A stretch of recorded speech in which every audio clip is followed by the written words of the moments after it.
baby. You listening to the Powell Movement.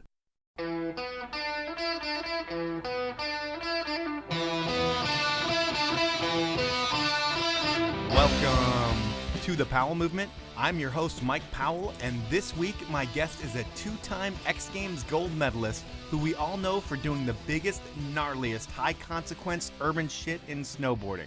I'm talking about Dan Brisse. And while everyone knows Dan for those traits, I don't know him at all.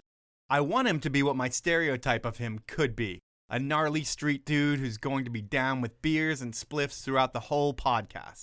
While that stereotype usually rings true with the urban dudes I've hung out with, it's not the case with Dan Brisse.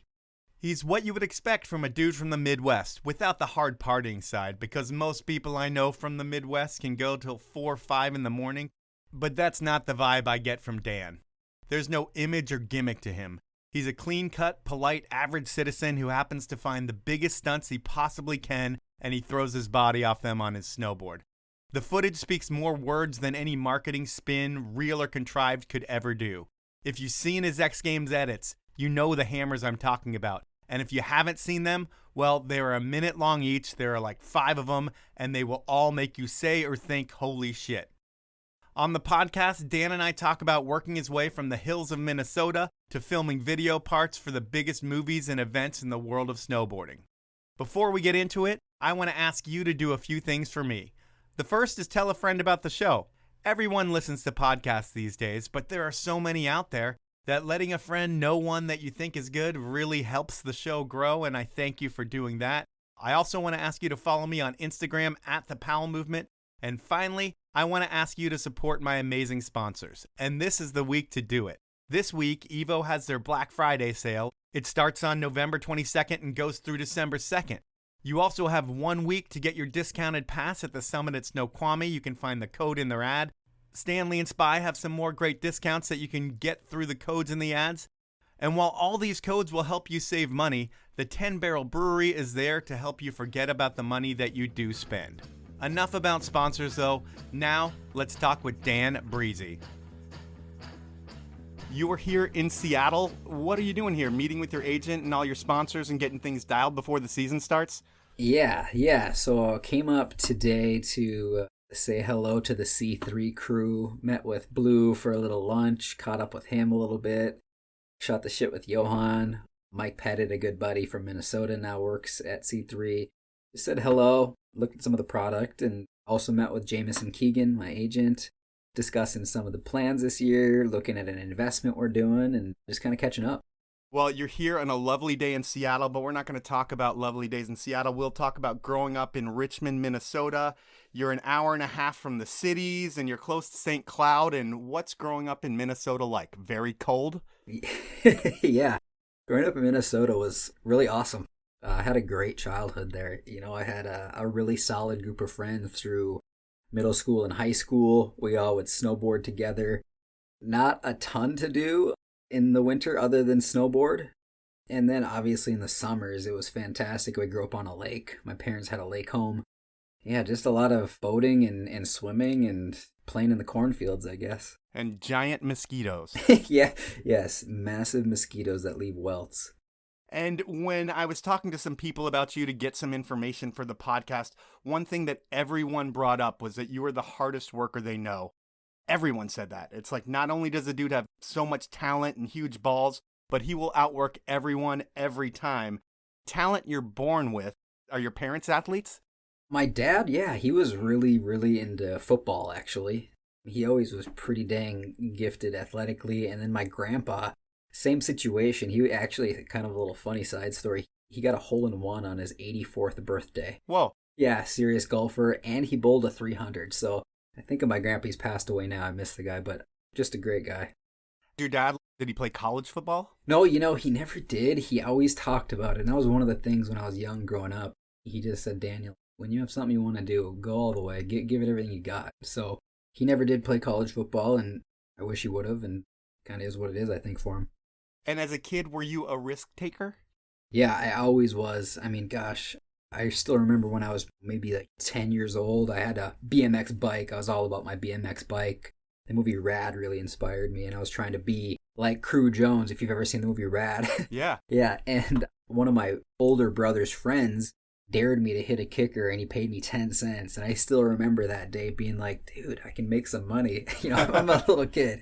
So anyway, yeah, I always took, it seemed like a lot of risk, I guess, to some people. Were there a lot of stitches and your parents taking you to the doctor all the time? Not really. The only time I ever had stitches, I tripped over a freaking rock and hit my head on a car battery at our neighbor's house who had a trashy backyard. But other than that, there wasn't a lot. I mean, I definitely did take risks, but I feel like even at a young age, they were somewhat calculated and pretty rarely got seriously hurt, honestly. You mentioned Rad, the movie. Does all the trouble that Lori Loughlin's in now, does that make you think less of Christian Hollings? I actually had no idea that she was in trouble. Tell me what happened here. I think she was paying to get her children into college. It was like a big college scandal. She might have even gotten jail time for it. Oh man, that's sad. No, I didn't know that. That's unfortunate for sure to hear. But no, I had no idea. Have you ever recreated the prom scene from Rad? No, never did. But I will tell you that I got seriously into flatland BMX biking because of that movie. Not necessarily that prom scene, but a little bit more of that opening scene, break the ice, the music. I mean, just all of it just made me want to be a professional flatland biker. That seems like you're spending a lot of time by yourself on a concrete or asphalt pad. Yeah, no, it is true. I mean, man, I would come home from school and I'd just get out on my bike and I'd be on the front patio and I would be there for hours just practicing these tricks.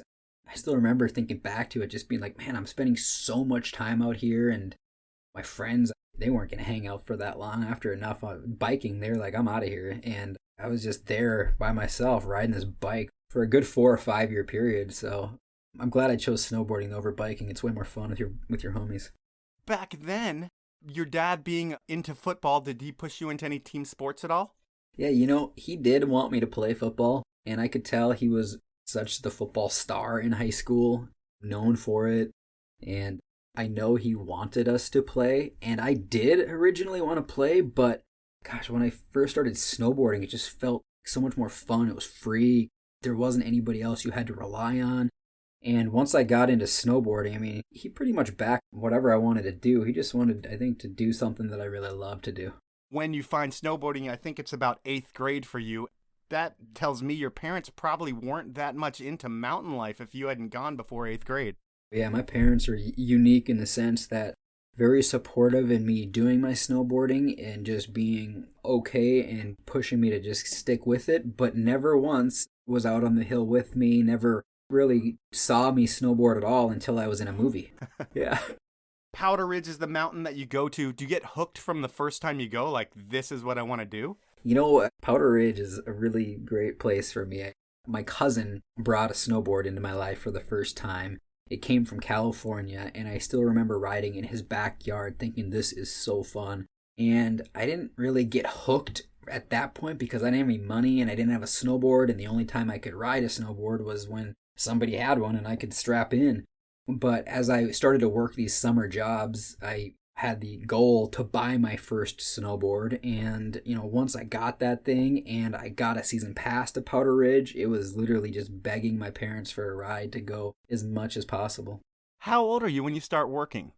I was doing some side stuff, 13, 14, just for my dad, my mom. I only needed to make $500 and I could get a nice brand new setup on everything and help with some gas if I had friends bringing me to the mountains. So it was just some side hustle. With snowboarding, do you start getting into the culture of it right away, watching the videos and treating it like you did maybe with Flatland BMX? Not really. When we first heard about it, I didn't even know you could be a professional snowboarder. I had no idea.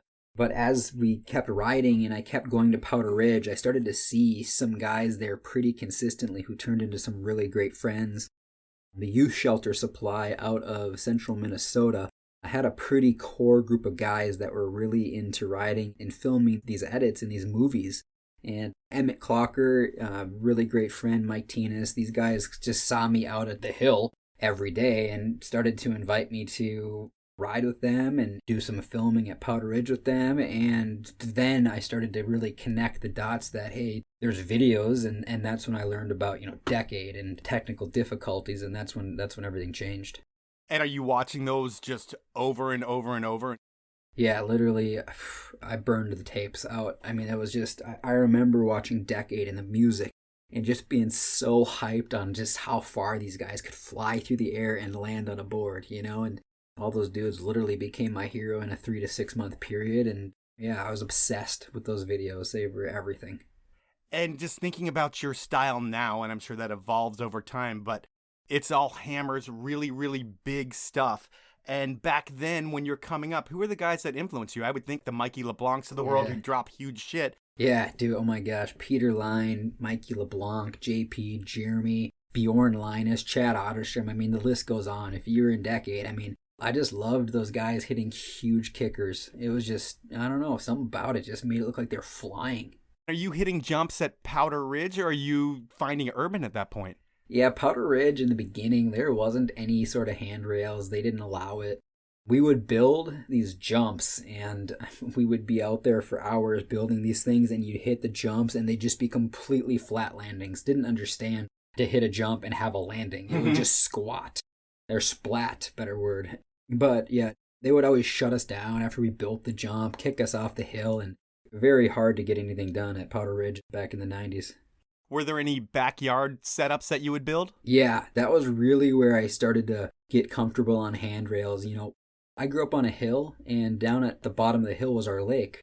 And my parents had this really cool area that was super steep that my dad put steps in. And I asked him if we could put a handrail in the backyard. And he was all for it. And he's like, sure, go build it. So I went and hired a guy and paid whatever I needed to put this handrail in. And it was like a 15-stair handrail. We put cement in. We painted it bright orange. And all my buddies, we'd come out and just session this handrail. And it was quiet. It would snow in the winter time. And in addition to that, we always wanted a flat handrail after we had the regular down bar. Oh, this is bad. We went to the neighbor's farm in the middle of the one night because we didn't have the money and we didn't realize, hey, we could maybe just put our money together and buy a gate. We stole the neighbor's gate and in the middle of the night and walked it back like a quarter mile, half a mile, and set it up down at the bottom of our hill so we'd have a little double line. You'd hit the orange down bar, 15-stair ride, a couple turns, and then hit into a gate we set up. And we put it on the lake, and I mean, man, that really was the beginning of learning tricks and just hiking a handrail and just sessioning with our homies. How long from going for the backyard handrail to the streets and finding stuff in your town? Maybe a year. Not super long. I mean, with the U Shelter Supply and Bald Eagle Productions and the other snowboarders, there were some other guys, local guys at the time there that were a little further ahead, a little more experienced, that were hitting urban spots and hitting rails, and started to link up with those guys. And honestly, in the beginning, it was really challenging. It was hard to hang with any of those dudes and hit those urban spots. So it took a little bit of adjusting and working through it to finally actually be able to ride some of those street spots. And the Youth Shelter Supply guys, they're the first ones that really believe in you. I think it's your first sponsor and it's your local shop. I think they just closed their doors last year. Yeah. But they were with you forever and they put out movies every year. And I think your first part with them, you're like 17 years old. Yeah. Did you have that huge stunt mentality that you have now back then? Or is that something that develops? No, that totally developed. And I gotta say, I mean, if it wasn't for the Youth Shelter Supply and Bald Eagle Productions, I don't know where I would even be in the snowboarding industry. So I'm just so grateful for, those guys being there at that time and being so hardcore to film these video parts and showing the way. I was definitely pretty much a kook when I was trying to figure this game out, and those guys really helped a lot, just kind of dialing in where to grab the board, where not, and, tricks and style. And I owe a lot to those guys and just bringing me in and helping me out and figure it all out. At that point, when you start filming with them and start getting into urban more, do your parents realize the damage, destruction, trespassing, the stuff that you're doing to get the clips that you need?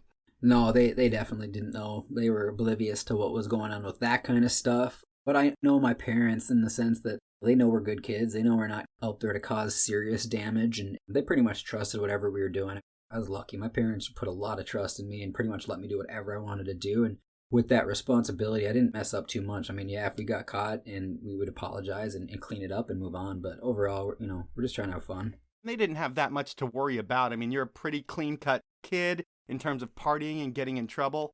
I don't know you that well. I'm just assuming, but it seems like you're a good person who doesn't do anything but break trespassing laws and property damage. Yeah, that's kind of who I am. Wasn't super big into partying in high school. I was really focused on being a snowboarder. I loved snowboarding, and I saw a bunch of dudes who got into drinking, and pretty soon they weren't around anymore, so it scared me a little bit, I think. So never got super into the party scene. I was really just focused on being a snowboarder because that's what I love doing. When you graduate high school in 2002, is there any thought of college, or have you already made the choice that you are going to be a professional snowboarder and do whatever it takes to make that happen? There's no talk of college in my mind. I was basically from 14, 15 years old on. I was committed to trying to be a pro snowboarder. That's what I wanted to do. I knew I wanted to do it. Everyone in high school knew I wanted to do it. And I was definitely 100% committed. Now, I did have a high school girlfriend whose mother thought I should go to college. And believe it or not, I decided to go for half a year to try to please that girlfriend and the mother. And I hope she never listens to this, but if she ever did, halfway through when I was in college, I was just like, what am I doing? And that next year I quit. And I just stayed true to what I really wanted to do, follow my passion. Then you head out to Utah. That's where your passion's going to take you. Why the choice of Mormonville? You know, Salt Lake was just JP, Jeremy, Bjorn. We knew there was a good mix of urban. There was some backcountry. It was just a lot of the scene was out there, and, you know, a little bit more of a backcountry scene than Colorado and stuff. I know Chad was in Breckenridge, and Chad Otterstrom, and, you know, he was hanging out there. And Casanova, Mike Casanova, good buddy, moved there. But Utah just drew our little crew from Powder Ridge, and that's just kind of where we ended up. It just seemed like the best place to be to really be a well-rounded rider. I mean, that was always the goal, to do not only urban but be a backcountry guy as well. When you get there and you start getting out into the backcountry, are you finding it challenging to land in powder? Because that's something you don't experience in the Midwest? 100%, yeah. I mean, riding powder was so challenging for those first few years. It just takes practice, just like anything. You're used to what you grew up on, and I didn't grow up riding POW, so it took some time. It took some bails. It just took a lot of persistence. Yeah, I think it's like the Pirates movie in 2009-ish, where you can tell that your landings are perfect in backcountry conditions, and that probably is when it all came together. Yeah, gosh, that was a great video right there. But yeah, it took a few years to really get the hang of riding backcountry with POW. And when you get to Utah, what are you doing to make ends meet? Are you washing dishes and doing whatever you possibly can? Dude, yeah, I had a variety of jobs. I had the good fortune of the support of my parents by saying, we love you, Daniel, go for it. But there was no finances involved. There was no financial help. So I'd work these shitty jobs in the summertime, and then every winter I'd move out to Salt Lake, and I'd work night jobs. So one year I was at Blockbuster, one year I was at Payway, bussing tables. One year I was at TGI Fridays, bussing tables.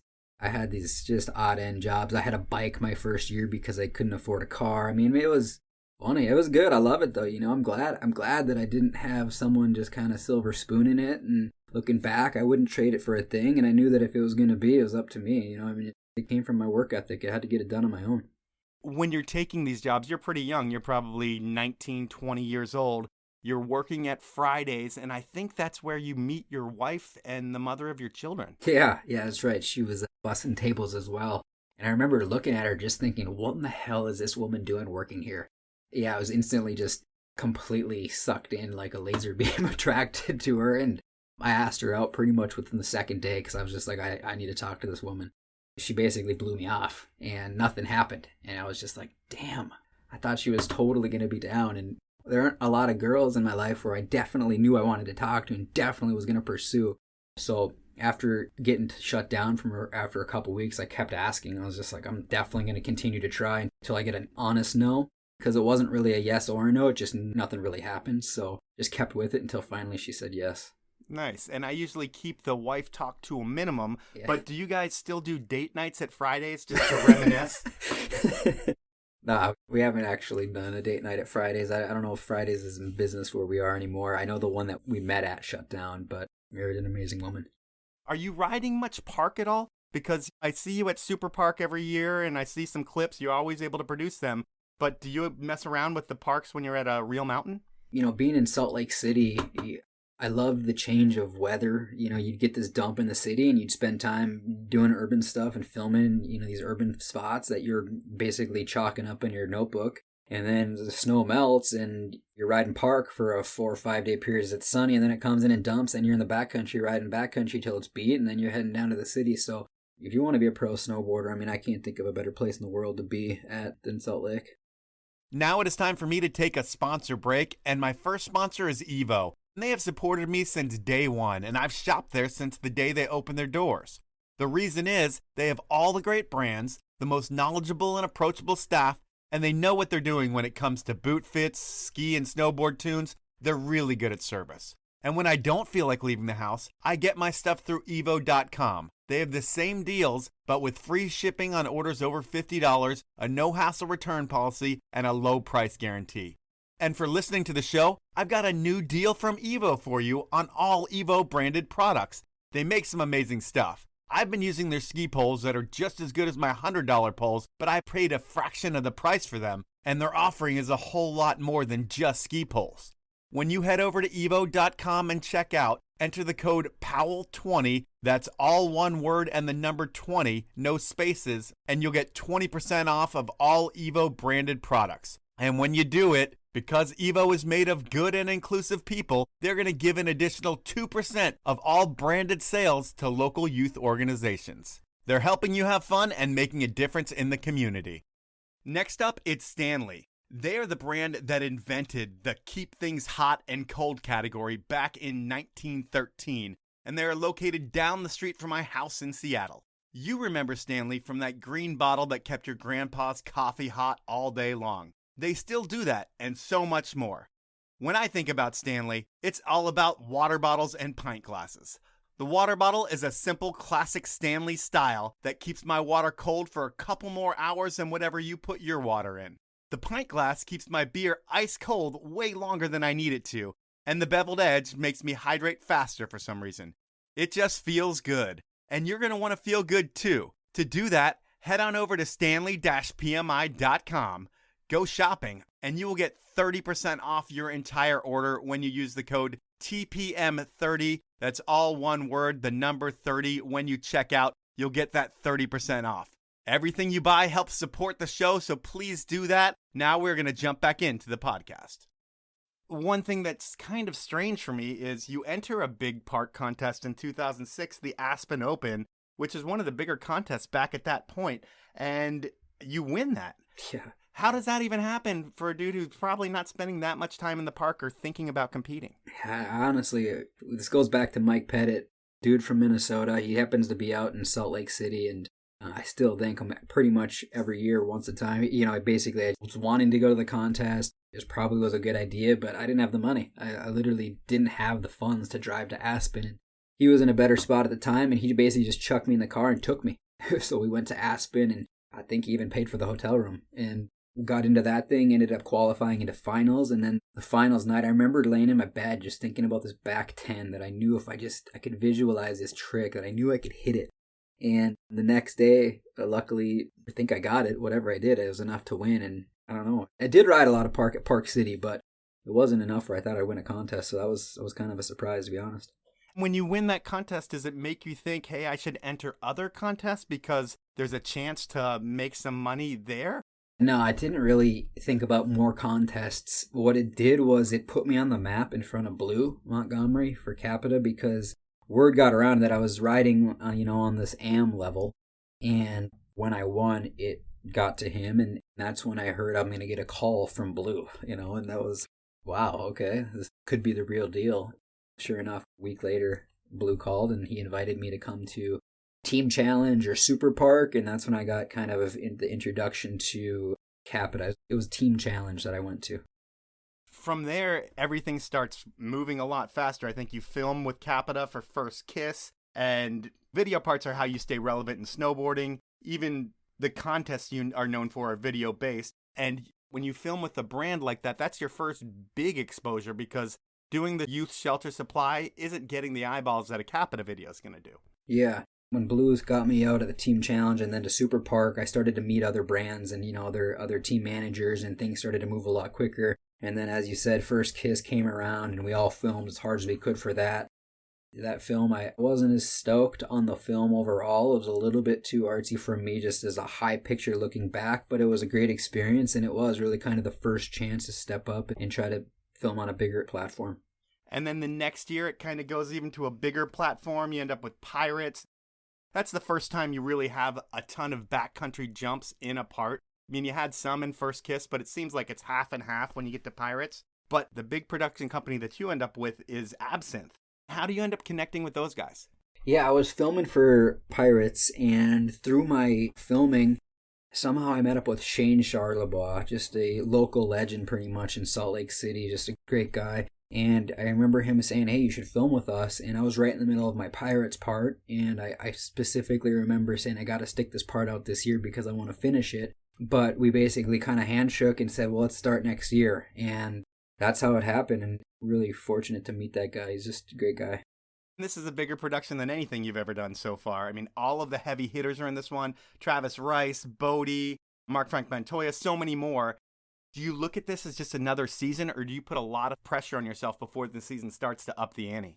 Similar pressure. I always put a lot of pressure, or just, I wouldn't say it's pressure, it's more focused. I always have a goal to film the best part I possibly can so that at the end of the year, I don't feel like I left anything out or gave it a half-ass run. But as soon as that was on with Absinthe, I was as motivated as you could be. It was guns blazing, and maybe sometimes a little bit too laser focused for some of the guys that were just giving it everything we had to produce something we're really proud of at the end of the year. So you look back and you can say, I gave it my all.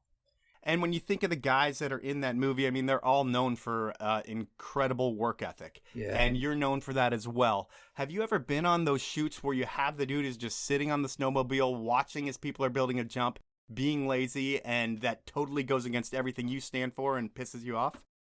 Not really. Most of the time, the crews that were out there with Absinthe were pretty damn focused on making their parts as good as they can. There'd be times, I'm sure, after, a beat-up session where someone would sit out, or, maybe a filmer's been going constantly for a week straight and he needs a little more rest. So I tried to keep my head down and just focus on what I was doing and just make sure I was contributing what I wanted to do. But, I'm sure there were some times where I was like, damn, dude, that guy could shovel a little harder. But, who knows? There's different situations. Yep, and I was thinking more overall in your career because you have shot with so many different people. Neverland comes out, that opens the world's eyes to you.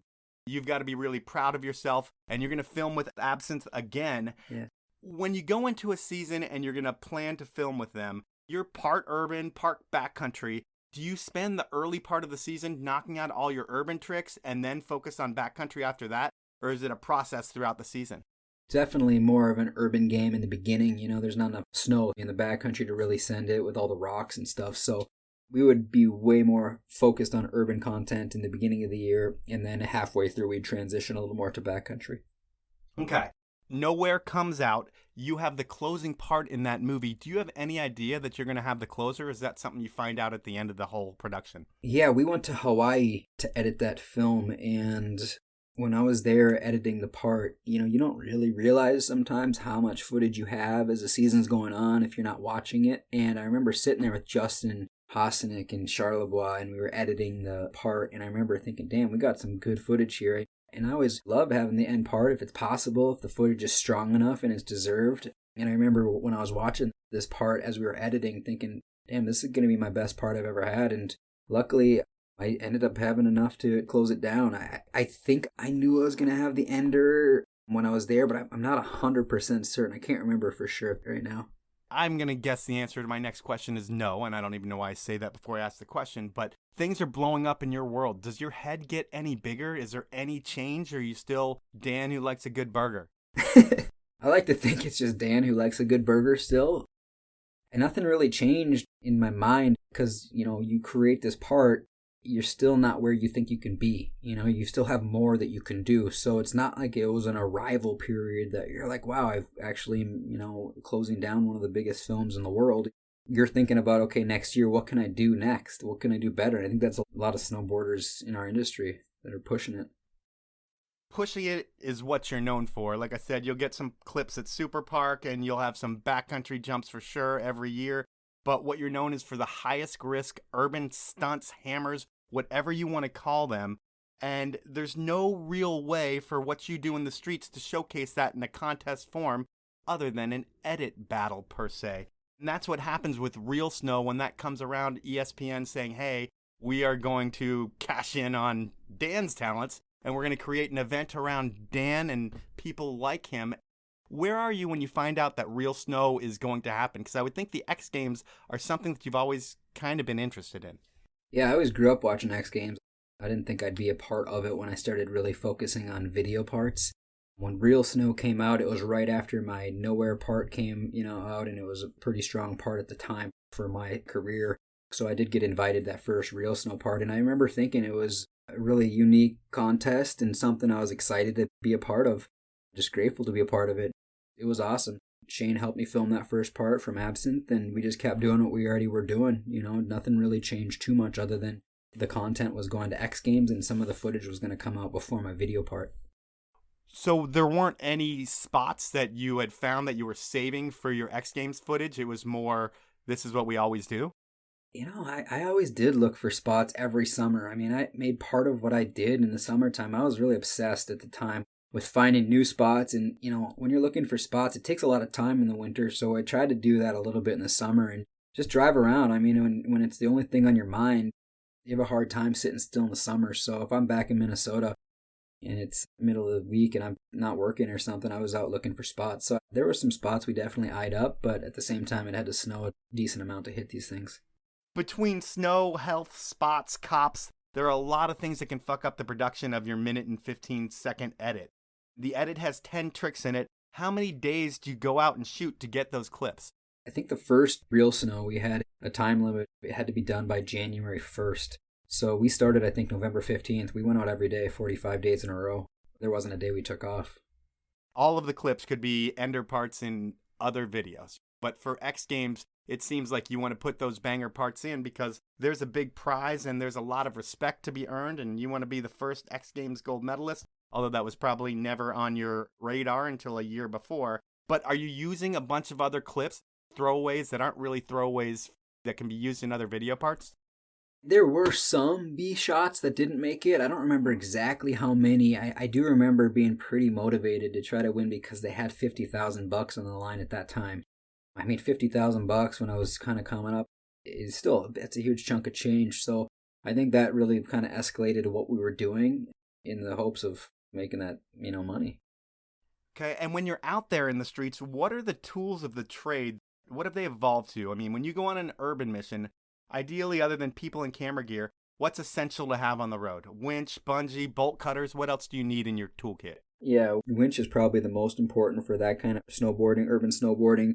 Yeah, bungee, bolt cutters, torch for getting the snow and the jump set up right. A lot of rope just for different scenarios. Usually some wood to help form the jumps. A lot of shoveling power, a lot of shovels. I ended up having an enclosed trailer for a 6-year period that kind of housed all the equipment, and it had multiple boards on deck just in case you snapped a deck or something and you needed a backup. How many boards do you go through in a season? It depends. During those seasons when we were filming those spots, urban-wise, probably 4 to 5. It just depends on the spots you're hitting. If you're hitting a bunch of gap to rails, there's times where you can break 3 boards at a spot, and other times you don't break a board all year, depending on, basically the compression of these different spots. Okay. One thing that you're also known for, at least in your early days, is showing up to spots with a loaf of bread, a jar of peanut butter, and a jar of jelly, and that seemed to be your MO every time you went out to the streets. What's that all about? Yeah, that was before I started getting paid to snowboard, and I was working these night jobs, and it was really a money issue. It was more about the fact that I didn't have any money, so buying food and making food, that wasn't my thing. Even nowadays, I guess if my wife's not around, I'm eating a bowl of cereal and PBJs. I don't know, I just don't value cooking enough, and my gosh, I love eating good food, so don't get me wrong, it's just not for me to actually make it. But yeah, it was a little bit of being broke and a little bit of it just being super easy and quick. Okay. And you end up winning X Games that year. You get that $50,000.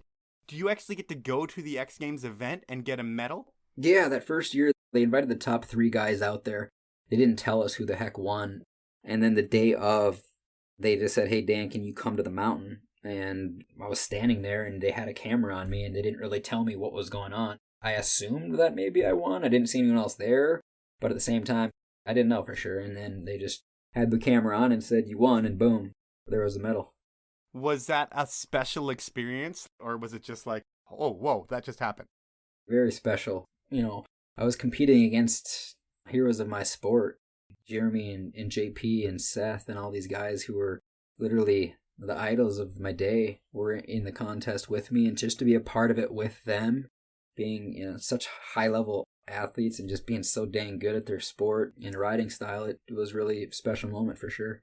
When your parents see you on TV like that, that has to be like, holy shit, he really did it.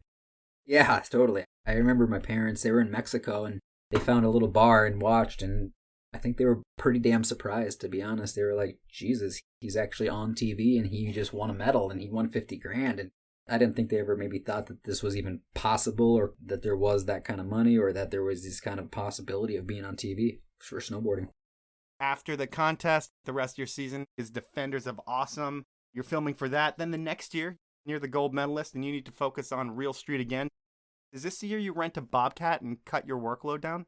Gosh, that maybe was the year. I don't remember when we started doing Bobcat work. I just remember shoveling in our crew. I think the crew really was like, another spot, shoveling.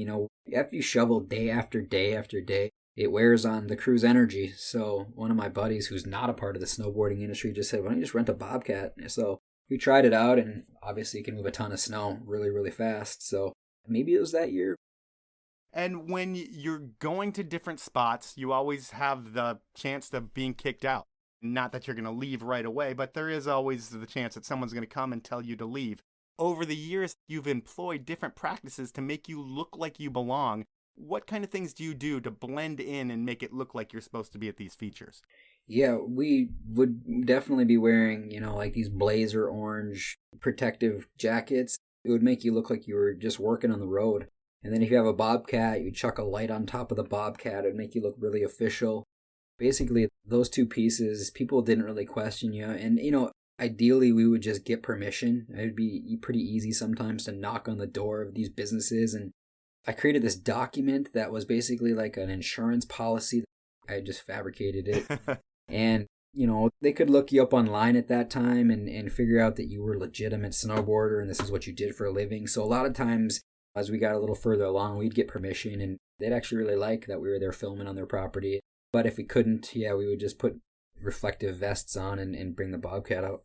Have you ever been arrested for snowboarding? No, never. I've definitely been in some spots where I could have, but usually you could talk your way out of it pretty easily and ask for forgiveness. There was one time, actually, I was on top of a high school. It was a Sunday. I just moved a ton of snow with the Bobcat the night before. Cop catches me up there, and I can tell he is livid. Good chance of him giving us a ticket. But we were filming for real snow, and I was so upset I didn't land the trick at this spot because I wanted this spot for years, that when I got down off of the roof of the building, my anger was so much. I didn't care if I was getting a ticket. I didn't care if I was going to go to jail. I was just so mad that I started smashing my plastic shovel as hard as I could on the concrete, just screaming swear words, and the cop is right there talking to the rest of our crew, and I think he looked over and just saw that I was so upset. He was just like, what is going on? What is wrong with this kid? And it literally changed because when he first started talking to the crew, he was screaming at our crew, and I wasn't down there yet. But by the time I just lost it, and I mean lost it, and pieces were flying everywhere, he was a totally different cop from then on. He just said, just leave. So, who knows? Passion wins over police. That's pretty amazing. Yeah.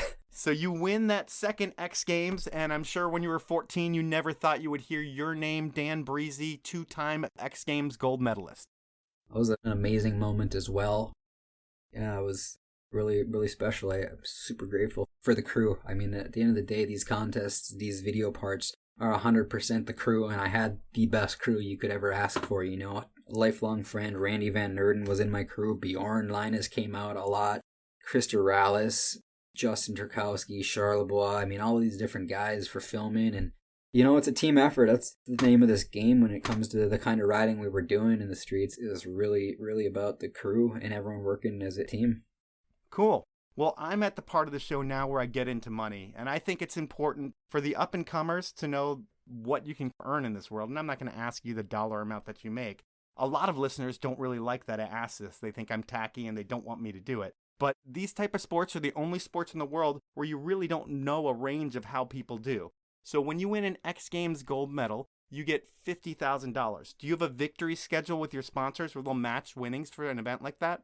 Yeah, there was some pretty good bonuses with a couple of the brands, and it definitely helped elevate future contracts and going back to back. The snowboarding industry was doing real well at the time, and it helped me sign some pretty good deals that I'm really, really fortunate for. Coming from Minnesota, like I said, I was literally broke, and then making good money every month rolling in for snowboarding.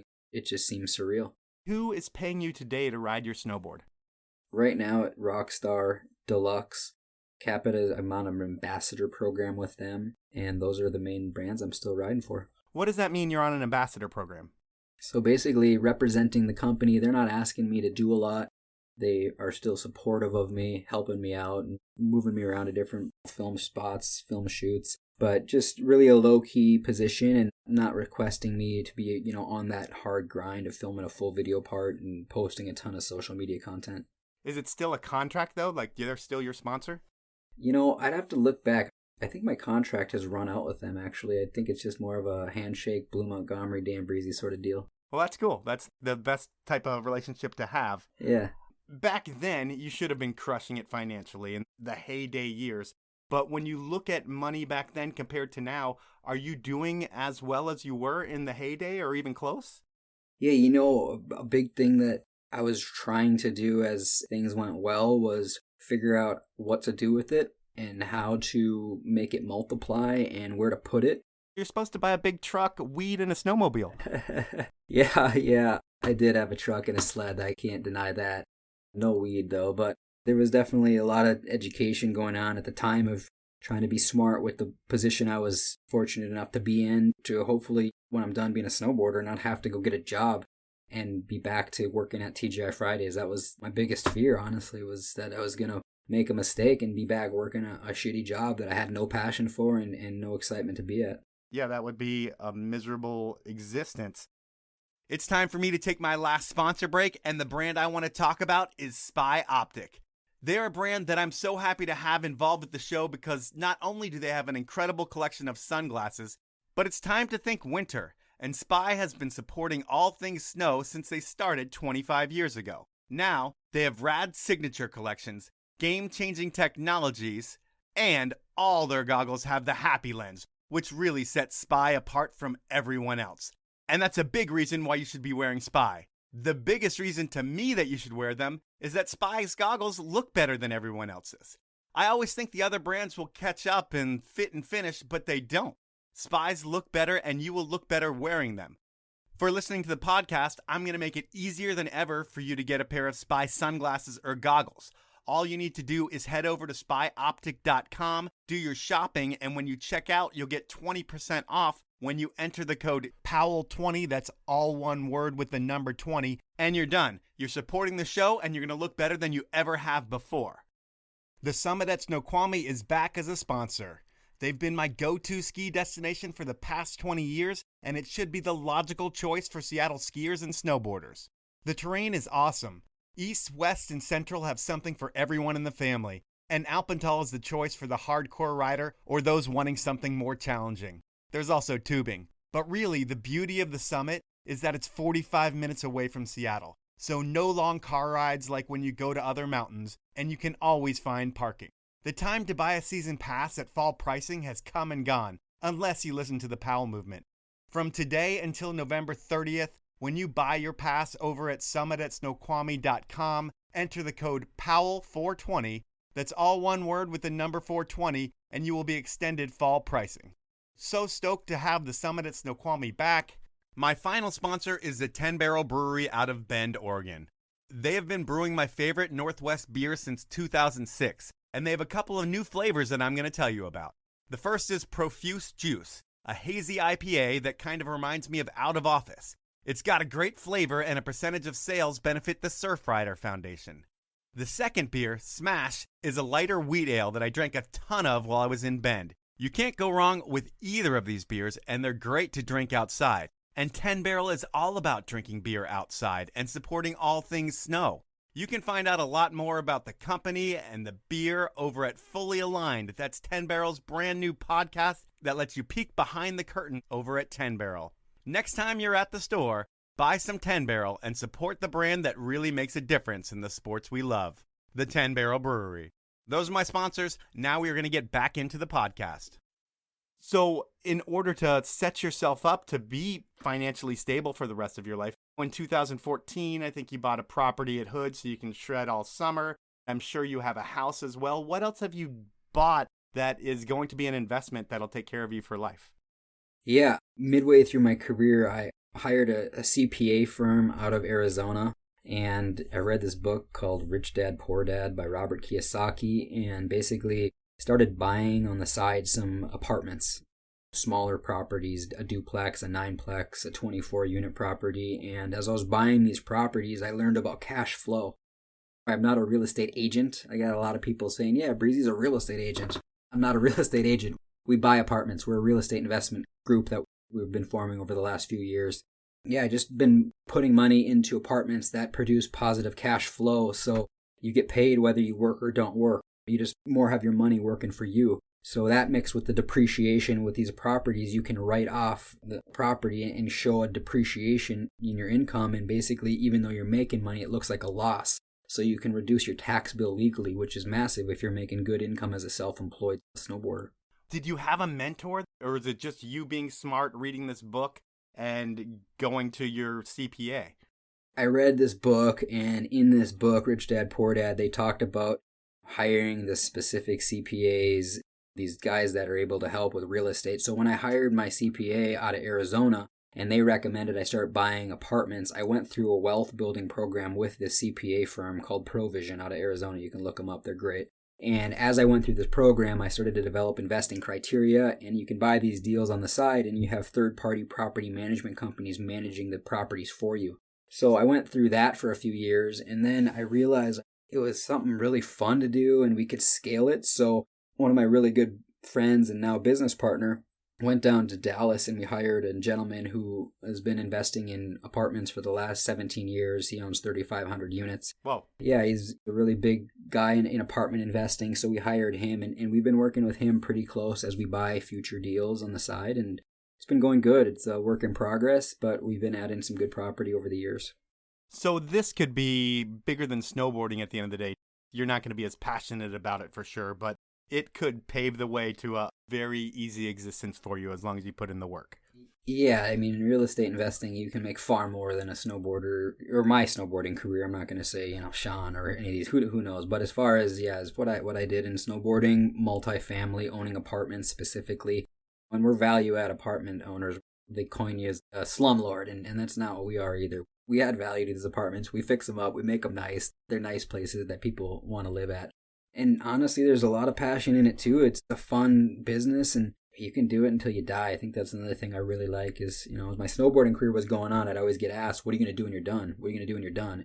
I didn't know. I have no idea what I'm going to do when I'm done. And this could be a nice segue as I age.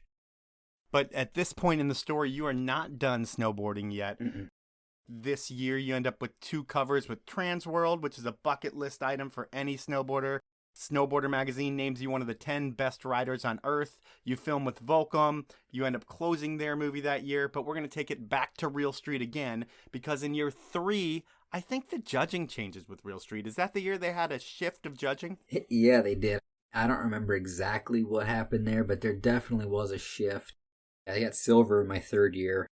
I don't remember exactly the details on it, but there was some sort of shift with the judging. Every year in Real Street, you were upping the ante. The 3rd year, was that the one with the big tube, or was that the double level parking garage gap? Gosh, I'm having trouble remembering even number 3. I think it might have been the big tube, but either way, were you disappointed with 2nd place when you look at the part and it was better than the one the year before? Yeah, I was. I was definitely disappointed. I mean, I like to win. I'm a competitive guy. That's my nature. Always been that way, and I want to win. So when I didn't win, I was disappointed for sure. I'd be lying if I said I wasn't. The next year, the same thing happens again. You up the ante once again, and you end up in 2nd place. Do you get frustrated with the way that things are judged? Because I think the change might have impacted that. Again, I don't remember the details. Clearly, I've obviously deleted it out of my mind. But yeah, I do still remember being pretty upset about it. But it is what it is. Snowboarding isn't a sport that's judged based off of a clock. It's based off of opinion, and that's the way it is. So the way it is the way it is, and you did your best, and you got nothing to cry about. I mean, gosh, 4 X Games medals, 2 gold, 2 silver. I mean, shit, I could be a lot worse off than that. It's a pretty amazing thing to have on the resume and just to have for your personal sense of pride. But after this one, I think you break yourself off pretty bad in an urban shoot. I think you've hurt your knee before, but you're able to get through it. But this one's a serious injury. And what happens? Jeez, what did happen? I think I tore my cartilage in my knee. I was up at Mount Hood just doing a McTwist. And I landed the McTwist and I was riding across the flat part of the pipe and my knee twisted. And I tore cartilage, and I remember going into surgery and the doctor said, we got to remove a piece of cartilage. It's the size of a quarter. So pretty sure I ended up missing a season there, or again, kind of vague. It seems like I remember the good pieces and don't remember the bad. Well, it seems like with that one, when you're out for almost a season, not that many people know that you're out because you have so many clips and so much footage stacked and you're still putting out content. Did you think about keeping a content bank, or did you know that you were able to almost make people not know that you were hurt? Maybe the injury wasn't a season-long injury, so maybe I missed part of the year and came back for part of the year, and maybe I hit my head too many times. I don't remember. Well, we'll speak about hitting your head as well, because that happens during an urban shoot. There's a ton of variables, a lot of things that can happen that never really do on the mountain. First, let's say, what's the worst experience you've had falling off a handrail and folding your body around a support post? Man, I think filming for Union's most recent movie, the team movie, we were at a really popular spot at the rail gardens, and I was trying to do a switch lip to a gap rail that basically every pro snowboarder in the world has hit at the rail gardens. And I clipped my tail, and I think I just tackled the rail, and you'd have to show the clip, but it's hard to explain. But I basically tackled the rail with my gut and slid into the next up post because there was a break in the rail. I thought I was gonna be not hurt that bad, but it ended up being a 6-week injury. But the thing I do remember about that specific bail, I remember laying there on the steps after it happened. My back is literally throbbing. I luckily didn't hit my bone or my rib, and it hit all my muscle. And I remember laying there literally just so irate, knowing that I'm going to get up and I'm not going to quit until I get it, which is, a unique thing. It's probably a stupid way to go. And I remember Justin Hare at the time, the filmer, said, "Brisse, are you sure you're okay? I'm honestly scared of filming you." Sometimes when you're filming at these spots, there's so much adrenaline and anger that's boiling inside of you that you're making really stupid decisions. And luckily I didn't fall and I got the trick. But man, if I would have done that again, I don't even know. I don't want to think what could have happened, but it was one of those moments where it was just pure adrenaline, pure anger until I got it. Okay. And in terms of landing flat, that's something that you've done a lot throughout your career. I asked Mikey this as well. Do you ever break teeth on impact? No, I've luckily never have. I never really smashed my face against my jaw. I've been fortunate there. I'm just even thinking from 25 feet up when you get that jolt, which you don't really see that much when you land, but I would think that you could bite down so hard that shit explodes.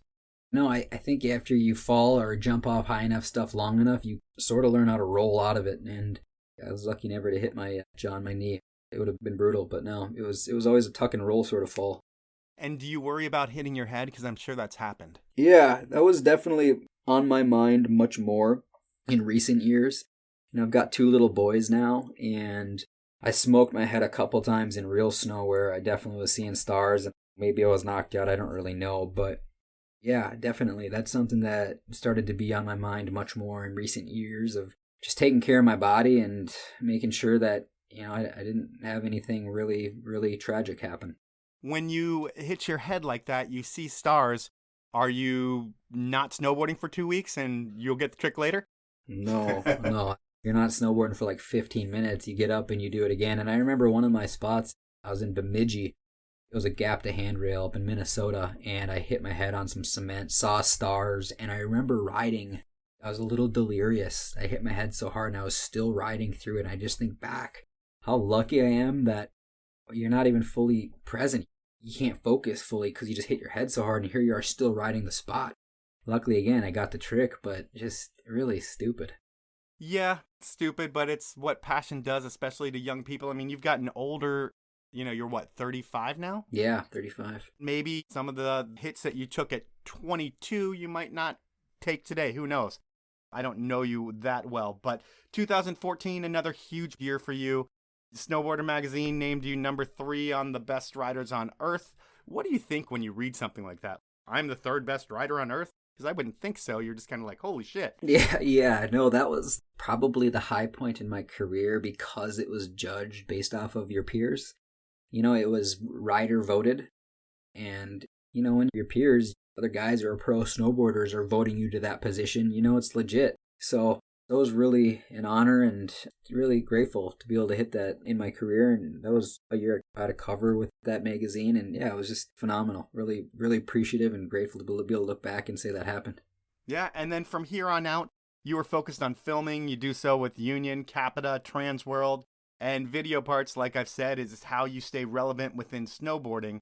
I think at this point there might have been talk about a reality television show, and you were going to be part of it. What was that all about? Yeah, that's right. There was a company in Salt Lake City that approached us and said, let's make a reality TV show. And we were like, all right, sounds good. And for probably 3 to 6 months, they spent some real money. They traveled to Minnesota. They filmed us. They flew in some videographers and started making this cut and edited it. And I even shot it out to some TV shows. And I don't know what happened. And obviously it didn't get picked up, but there was definitely some talk for a little bit about it. That seems weird to me because while you like being in front of the camera while you're snowboarding, it doesn't seem like you're the type of dude who wants every moment of his day videoed. No, it's probably what came through, after them filming me every moment, I probably started just, who knows, it definitely wasn't the right move. So I'm probably glad it didn't work out. And then if we fast forward to recently, after 4 years or 3 years of taking time off from real snow, you are back. And why do you take time off? Or do you not get invited back? I would think you do because you're a silver medalist your last year doing it. I did real snow 6 times, and 4 of them I got medals. Or maybe I did it 5 times now. You got medals your first 4, and then you did it in 2018. Did I do it 5 times or 6? 5.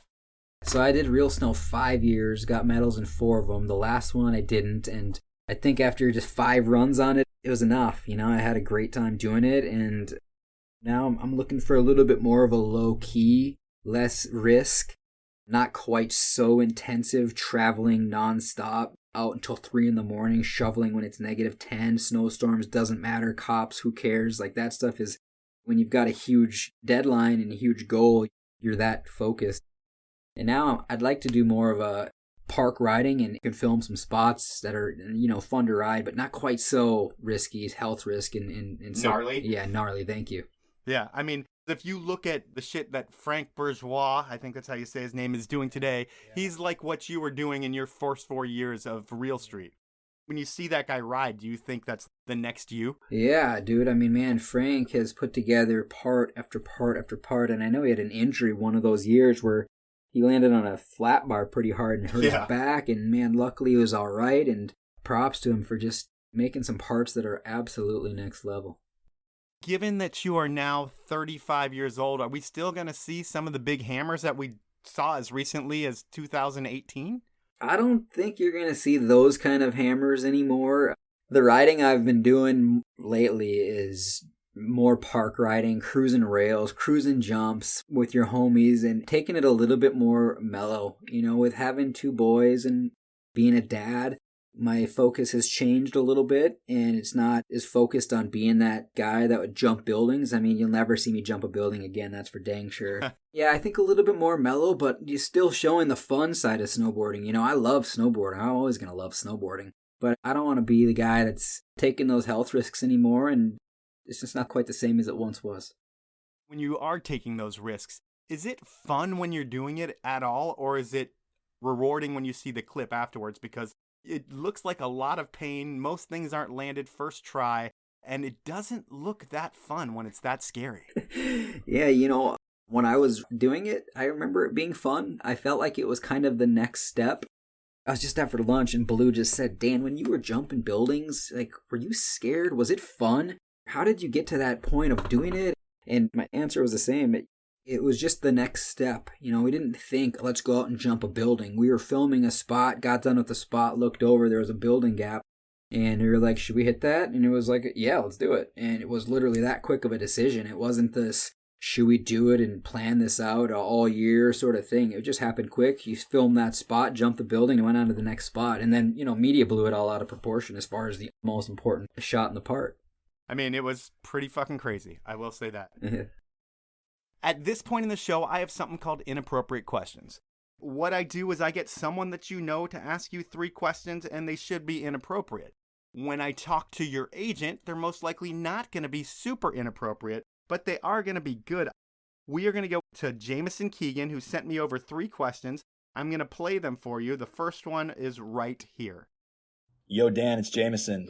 When you and your crew went into that Home Depot and used all their tools and supplies to build that drop-in ramp, did you guys pay for all the stuff you used? Can you set that situation up for us? So what is he talking about? We flew into Anchorage to start filming for real snow. It was my second real snow. We got up there and we were driving around looking at spots, and we were hoping we'd get, some other crews with some equipment, and turned out nobody had anything. So we went into Home Depot and started buying everything we needed, and we needed to build a drop-in ramp. Well, it was, -10 up in Anchorage at that time of the year, so we didn't really ask anybody. We just got all the wood we needed as we were walking around the store, and just literally set up shop in the back of the store in a corner and just started cutting the wood and putting it together. And halfway through, the store manager pulls up and just is like losing it. He's like, "You guys can't be running power tools in here. Who gave you permission?" And, at that point, we were too far along. And I was like, we'll be done soon. And just kept going as quick as we could. And we sure did pay for everything, but it was a cool little experiment. All right. We will go with question number 2. All right, Dan, here's another one for you, man. So I know your business is doing good. You're got some apartments that you're renting and stuff like that. So my question is, have you rented any of these units to any vagrant dirtbag snowboarders like you used to be? I don't know for sure. I'm not the one renting these units out. We have our property management company doing all of our leasing, so I'm not exactly sure who's on site, but I do know we've had some dirtbags because there's been people who have left our units completely trashed and, beer cans up to the ceiling. So there's some good stories there. Just I'm not sure if they're snowboarders, though. Thanks. Do they send you pictures of what the place looks like, your property management company? Like, hey, here's one of your units, and there's shit on the floor in the corner? Oh, yeah. If we got a unit to turn, I want to see what's going on if they're telling me they got to turn the unit. And I've gotten some pictures that, people live in squalor. That's just the way it is. You're going to have some of that stuff. It's part of the business we run. Okay, and Jaimeson's final inappropriate question.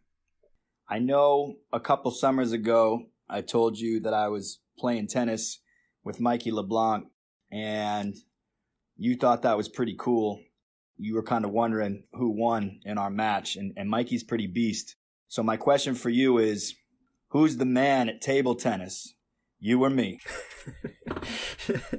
Oh, that's good stuff. I just met with Jaimeson a little bit ago, and we had it on the books to try to play a game of table tennis. We still haven't played. We didn't have the time. But I'm confident that if we were to play, that I feel like a genuinely honest answer is that I'd smoke him. Well, I look at it as you're a supremely talented athlete. Jaimeson is a desk jockey. A lot of times, supremely talented athletes are really good at other stuff. What other things are you good at other than snowboarding? Where people are like, wow, how are you so good at that? Gosh, I don't know. I was really into wakeboarding in the summer times back in Minnesota. I did actually get really into ping pong. My grandma and grandpa had a table. I played a lot when I was younger. How do you hold the paddle? Is it contest tournament style? No, it's regular style. Okay. Yeah. And then, I was into my bike, obviously. My flatland bike. Spent a lot of time doing that. And I kind of got into bow staff, too. I was all into Ninja Turtles when I was really young, so I was trying to be a Ninja Turtle, and I got into being Donatello. So that was a little side hustle. So you're good with the bow staff? I got pretty good at it, actually. Yeah, I made a video. we made a video in middle school of us fighting. And one of my scenes was training with my bow staff. And I remember putting some time there when I was 10 years old or 12 years old or whatever. Weird. That's Jaimeson's last question. None of them were inappropriate, so I'm going to drop another question that's not inappropriate as well, but something I'm interested in. You don't find too many young married pro snowboarders outside of you and Sammy Lubke. Was that ever weird being the young married guy on the road? No, not really. I was around Bjorn all the time, and Bjorn was married, had kids. He's a rock star in the sport, still really, really doing well. And, I figured if he could do it, so could I. He's Minnesota roots. He became a really good buddy of mine, almost like a brother kind of. So, no, it was just kind of felt natural. All right. Well, I want to thank you for your time in looking at your career, and I highly encourage everyone to go watch all of your parts. The Absinthe stuff, the X Games stuff, they're all hammers. You'll have your jaw drop the whole time you're watching it, wondering how this guy is still alive. But he is alive. He didn't have that many terrible injuries throughout his career. He's 35. He's got a great future ahead of him. Dan, thanks for your time, man. Thanks so much for having me. It's been awesome. So that was time with Dan Brisse, a dude that seems like a blue-collar guy who is calculated about everything that he does. Like I said earlier, not a flashy dude. You're not going to get too many crazy stories, and after meeting him, I see why. He's one of those normal people that happens to have a unique skill set that I don't usually attribute to normal people. On top of that skill set, Dan is all business. He has that work ethic that defines most Midwesterners that I know. And when you put that all together, you have the makings for a dude who is going to destroy whatever goal he puts his mind to. But at this point in Dan's career, it sounds like his days dropping hammers are done, and he's going to focus more on being in the backcountry instead of that gnarly urban stuff that we know him for. And when I think of his career now, I really have to wonder, if you have a snowboard career that has been defined by the hammers that you've dropped over the years in the streets, and you decide to cut that part of your riding out of the picture, how much longer do you have as a professional snowboarder? Because to me, Dan Brisse is known for urban stunts. Talking to Dan, it makes it sound like he doesn't want to do that anymore, and I get it. He's older, and when you get older, your body doesn't handle that well anymore. And really, Dan doesn't need to do it anymore. He is set up for a future in real estate. He owns a lot of properties, and another thing I wonder is what would happen if it dumped snow at one of Dan's properties and some kid, like Dan, went onto the roof and he was planning to gap off it. Would Dan make him stop for fear of liability? Who knows? I should have asked him that question. And that's the podcast for this week. I want to thank you for listening, wish you a very happy Thanksgiving, ask you to review me on whatever platform you listen to me on. Email me if you have any questions or concerns. My email is mike@thepowellmovement.com, and I will get back to you. Finally, I want to thank my sponsors who make this thing happen. They are Evo, Stanley, Spy Optic, the 10 Barrel Brewery, and the Summit at Snoqualmie. Have a great week, everyone.